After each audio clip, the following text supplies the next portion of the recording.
tadi adalah petanya seperti apa dan mengapa seperti itu. Sekarang kita beranjak pada siapa memilih siapa. Nah, pertama yang perlu kita ketahui adalah tentang kekuatan legislatif di Jawa Timur. Ini hasil pileg kemarin. Tadi Mas Burhan sudah menyampaikan tidak ada partai yang dominan sekali di Jawa Timur ini. PKB memang terbesar, kemudian Gerindra juga besar, PDI Perjuangan besar, Golkar besar gitu ya. Jadi dalam hal ini partai-partai, pengaruh partai-partai ini tidak lantas overlap dengan tadi kenyataan kultural, subkultural dan sosiologis tadi. Tidak lantas bahwa partai A itu pasti ngeblok ke partai ke kandidat tertentu. Tidak seperti itu karena ini jumlahnya lebih banyak dibandingkan pilihan-pilihan kultural dan sosial. Ini kita bertanya, jika pemilu untuk anggota DPRD Provinsi Jawa Timur diadakan sekarang, partai atau calon partai mana yang Ibu Bapak pilih? Ini berbeda dengan hasil perolehan ya, ini kondisi sekarang. Kalau tadi kita lihat PKB tetap tertinggi, nah, Gerindra itu kedua, PDIP ketiga, Golkar keempat. Ini tidak terlalu berbeda sebetulnya, perubahannya tidak terlalu banyak. Nah, ini partai-partai dominan, kemudian ada Demokrat, PAN, dan lain sebagainya. Nanti kita lihat siapa memilih siapa berdasarkan partai, apakah sudah solid atau belum partai-partai pengusungnya. Nah, sekarang kita lihat dulu sebelum ke sana, kita bandingkan dari personal quality di antara tiga pasangan. Ini tentu saja karena perolehan Bu Hovifah dan Mas Emil ini dominan ya saat ini. Kalau kita lihat simulasi pasangan itu 61%, maka yang saya highlight itu yang melebihi dari 61%. Sementara Mbak Risma itu perolehannya masih berada pada kisaran 26%. Untuk itu angka-angka khususnya yang tinggi di atas itu akan kita highlight. Yang pertama adalah citra jujur dan bisa dipercaya. Ini tampak sekali bahwa Bu Hovifah dan Mas Emil ini lebih kuat dibandingkan yang lain.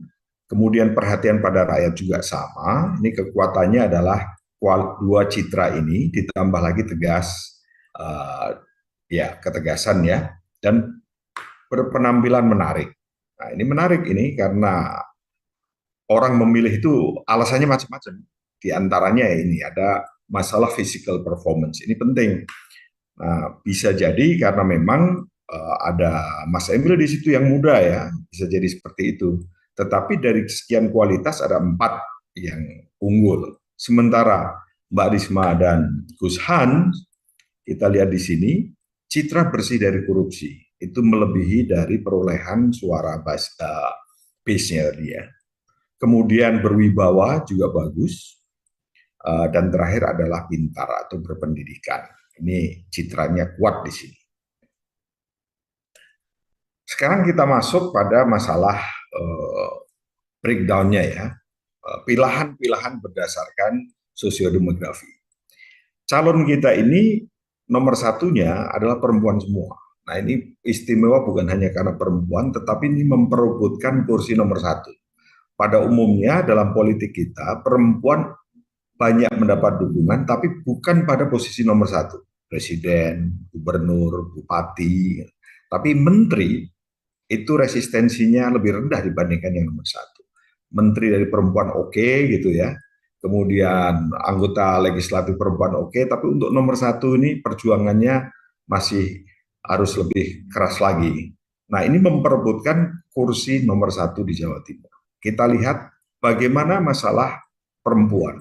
Apakah ngeblok di salah satunya? Ternyata kalau kita lihat di situ ya, Bu Hovifah mendapatkan suara perempuan 62,5, kemudian Mbak Lulu 2,1, dan Mbak Tri Risma hari ini 26. Tidak berbeda jauh dari perolehan suaranya. Artinya apa? Perempuan terdistribusi secara merata. Dan perolehan suara masing-masing pasangan antara laki-laki dan perempuan juga tidak begitu berbeda. Misalnya, Bu Hovifah dan Mas Emil mendapatkan 59,9 dan 62,5. Ini nggak jauh beda. Begitu juga dengan Mbak Lulu dan Mas Lukman, itu juga nggak jauh beda, dan Bu Risma dan Gus Han juga tidak jauh beda. Artinya dari sisi gender, tiga-tiganya memperoleh dukungan yang relatif merata. Nah, kalau kita lihat dari desa kotanya, tampak di situ bahwa Bu Hovifah dan Mas Emil ini kuat pada pemilih di pedesaan. Kita lihat 67, sedangkan perolehan tadi kan di bawah itu. Sedangkan Bu Risma ini lebih kuat di daerah perkotaan, 33,7. Ini lebih kuat.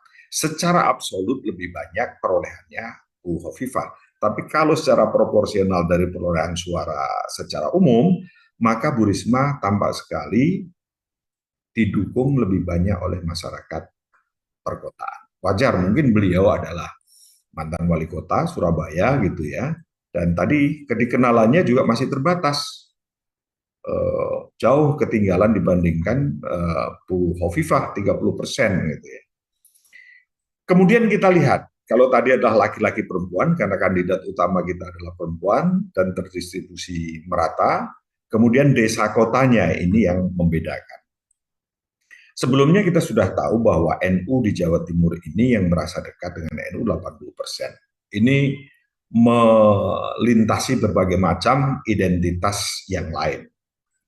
Kalau ditanya apakah lebih dekat dengan organisasi mana, tentu saja Mbak Lulu juga NU, kemudian Bu Hovifah NU, jangan-jangan Bu Risma juga merasa lebih dekat dengan NU. Ya, jadi NU ini luar biasa besar.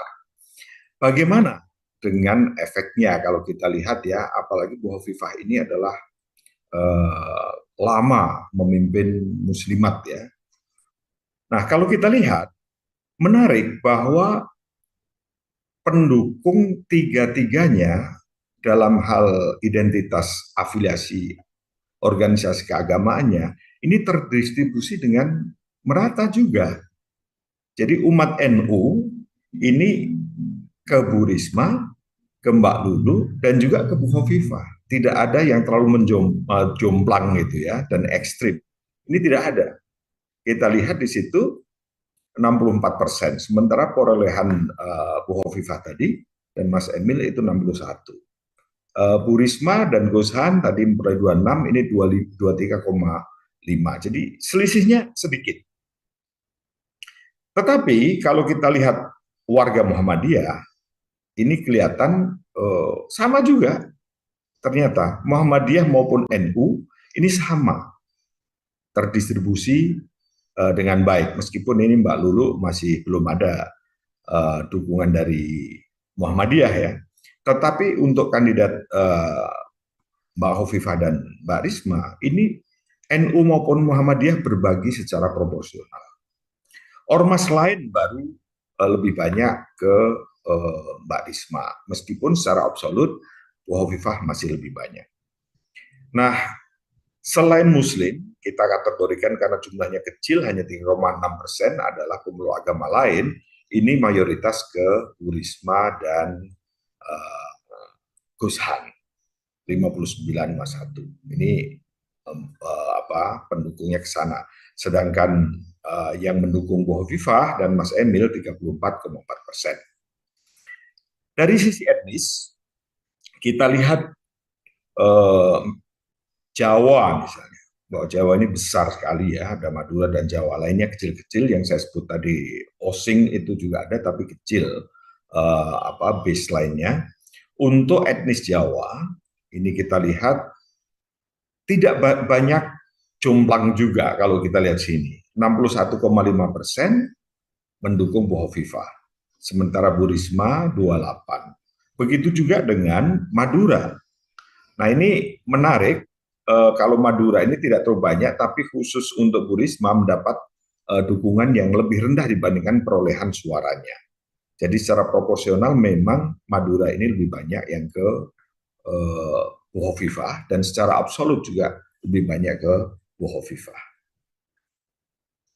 Selanjutnya usia, Bu Hovifah ini relatif tidak ada pola apakah didukung muda atau tua, tapi kita lihat bahwa pendukung muda usia 25 tahun ke bawah ini cukup besar. Disusul adalah pendukung 41 sampai 55 tahun, rakyatnya di situ lebih besar. Sementara kalau kita lihat Bu Risma dan Gus Han, itu di antara pendukungnya paling banyak adalah dari 26 sampai 40 tahun. Mbak Lulu dan Mas Lukman ini relatif tidak banyak berbeda ya, karena perolehan suaranya masih kecil, ketika di breakdown juga tidak ada yang terlalu menonjol. Dari sisi pendidikan, nah, kalau kita lihat dari sisi pendidikan, pendidikan SD ini atau ke bawah ya, SD ke bawah, banyak yang mendukung Bu Hovifah dan Mas Emil. Sementara kalau kita lihat Bu Risma dan Gus Han, itu kelihatan sekali bahwa pendukungnya adalah mereka yang berpendidikan tinggi. Ada 40% dari mereka yang berpendidikan tinggi memilih Bu Risma. Sementara yang berpendidikan SD ke bawah, Bu Risma dan Gus Han ini hanya 16,1.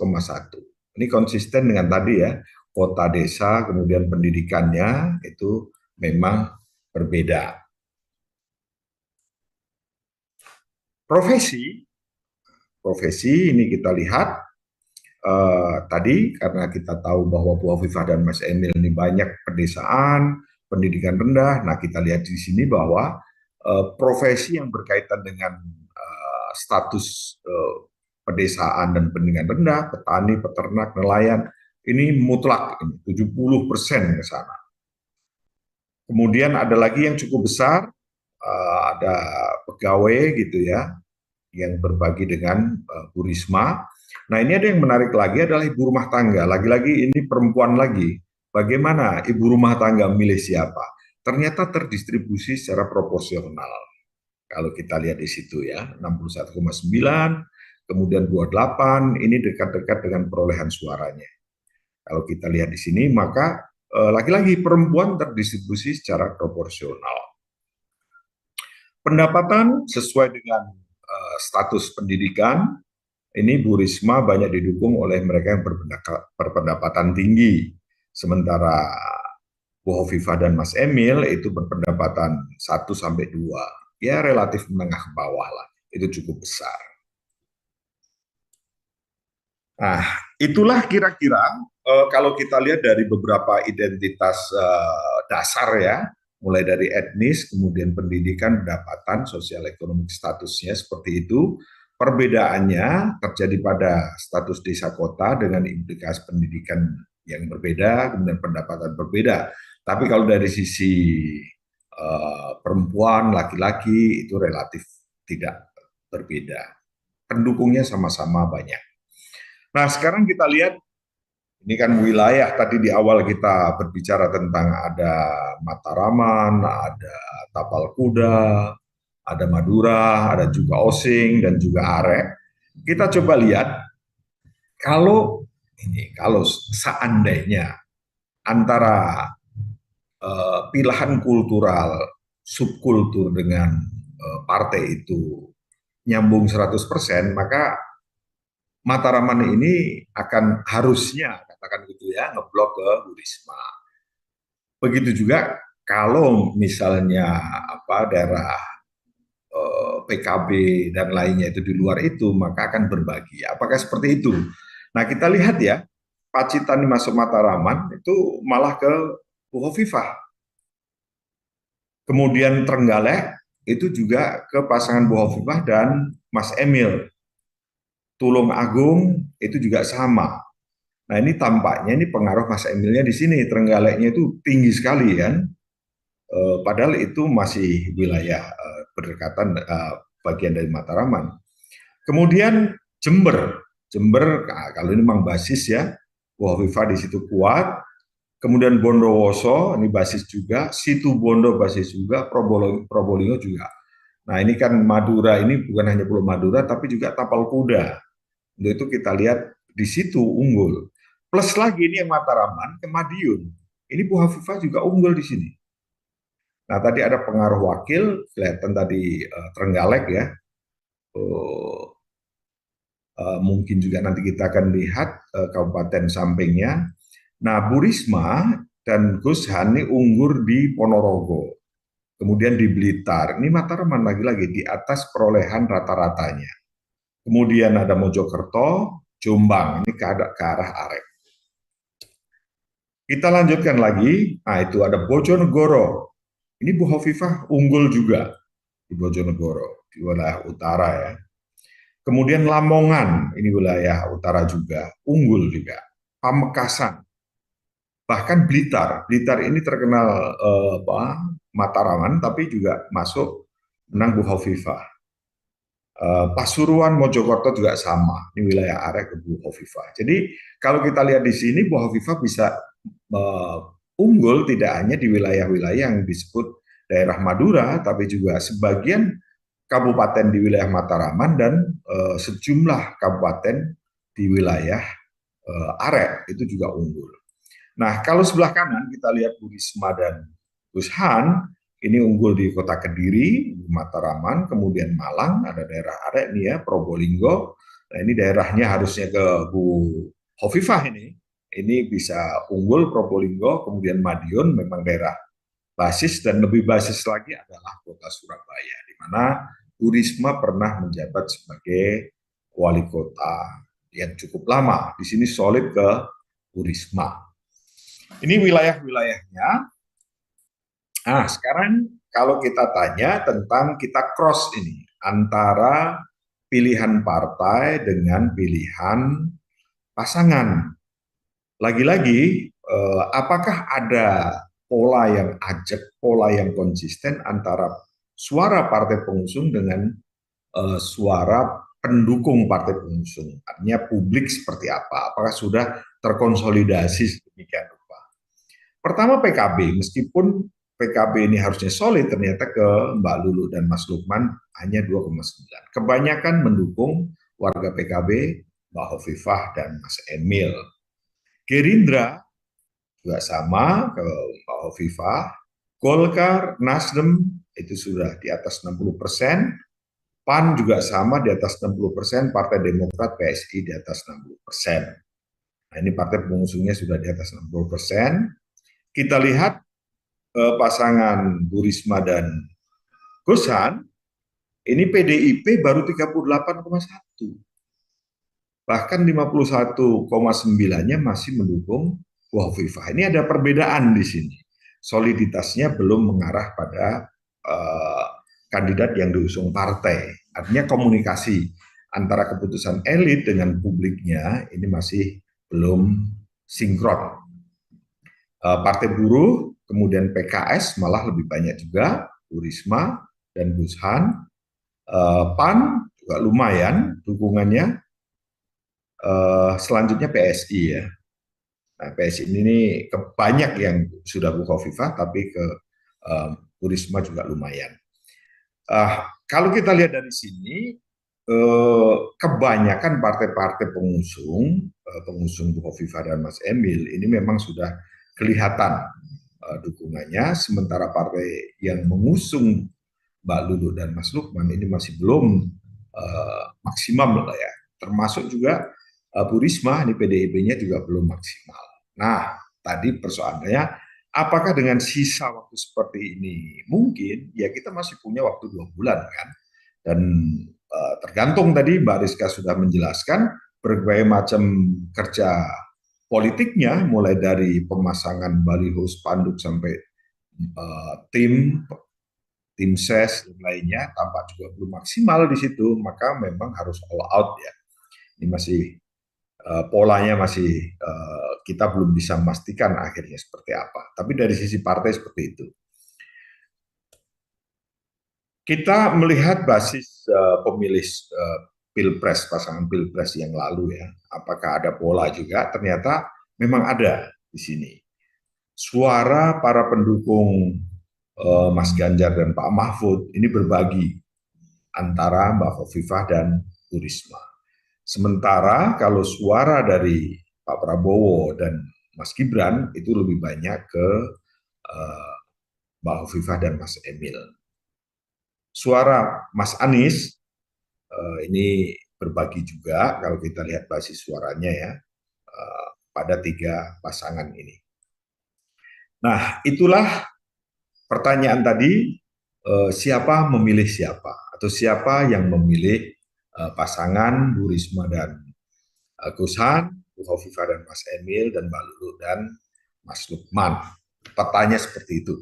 Sekarang kita masuki partai pengusung. Seberapa masyarakat itu tahu, aware bahwa partai-partai yang mendukung tiga pasangan ini itu apakah partai mereka atau belum. Nah ini tadi kan pola-pola antara partai pengusung dengan keputusan elit dan publiknya kita lihat masih ada gap gitu ya. Maka kita akan tanya di sini.